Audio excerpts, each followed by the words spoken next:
Hey guys, how's it going? My name is Joe Tyrrell and welcome back to GP Blog. Yuki Tsunoda arrived in Formula 1 with a whole heap of expectation on his shoulders, and I think it's fair to say he hasn't quite lived up to it just yet. He's regularly beaten by his teammate, he's often eliminated early in qualifying, and he's made some crucial errors leading to accidents. With his seat now confirmed for next season, I thought I'd compare him to his predecessors and ask the question, is Yuki Tsunoda lucky to have a drive in Formula 1?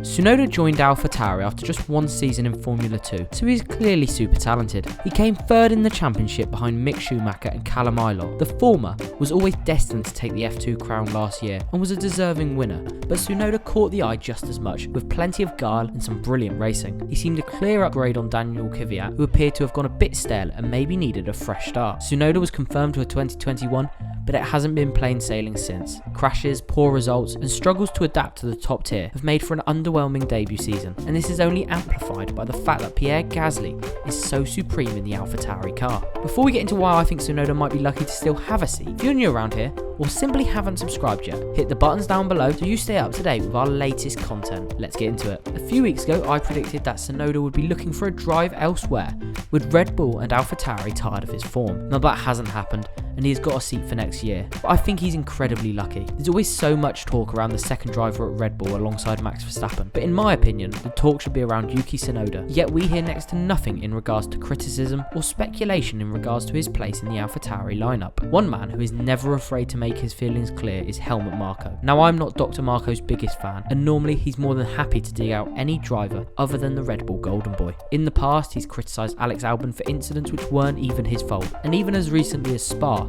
he dug up Sergio Perez when he crashed on his way to the grid, saying, "The conditions are certainly borderline, but something like this shouldn't happen in the warm-up lap." Now if I remember rightly, Max even did it once. Marko's criticism of drivers baffles me. In no way does it lift the drivers up, it just kicks them further into the mud. Now there's a chance I've missed something.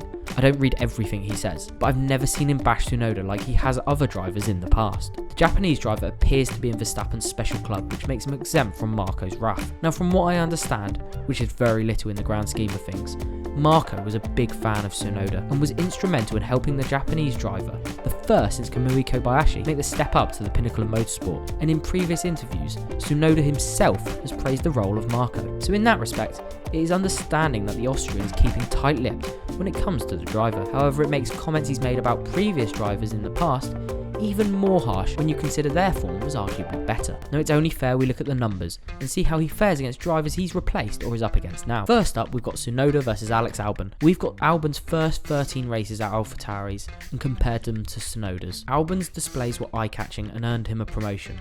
Tsunoda, on the other hand, well, his form is nowhere near promotion worthy. Alban scored 1.33 points per race during his stint at AlphaTauri, while Tsunoda can only manage 1.28, despite completing 2 more races for the team. Next up we have Daniel Kvyat, the man he replaced, and he scored 31 points from his last 14 races at AlphaTauri, compared to Tsunoda's 18 since his debut. A respectable tally for the Russian, but nothing huge when you look at the man we will mention shortly. Arguably the most damning stat of the lot is Pierre Gasly. The same materials, the same footing, Pierre Gasly by far and away outshines Tsunoda. Qualifying, points, the lot. It's not even close really, and actually a little embarrassing. The Frenchman has 66 points this season, podium in Baku, and a fastest lap in Hungary. Now Gasly is clearly a very talented driver, but Tsunoda should be doing better in my eyes when you see how well Gasly's doing. Yuki Tsunoda may still come good. I'm certainly not writing him off. He's young, has shown flashes of his ability, and it might just take him time to adapt. However, if there's one thing the Red Bull Academy is famed for, it certainly isn't time.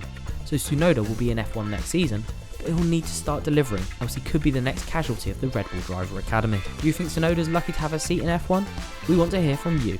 Hit us up in the socials below, or leave a comment down below with your thoughts. But that's all from me. I'll catch you next time.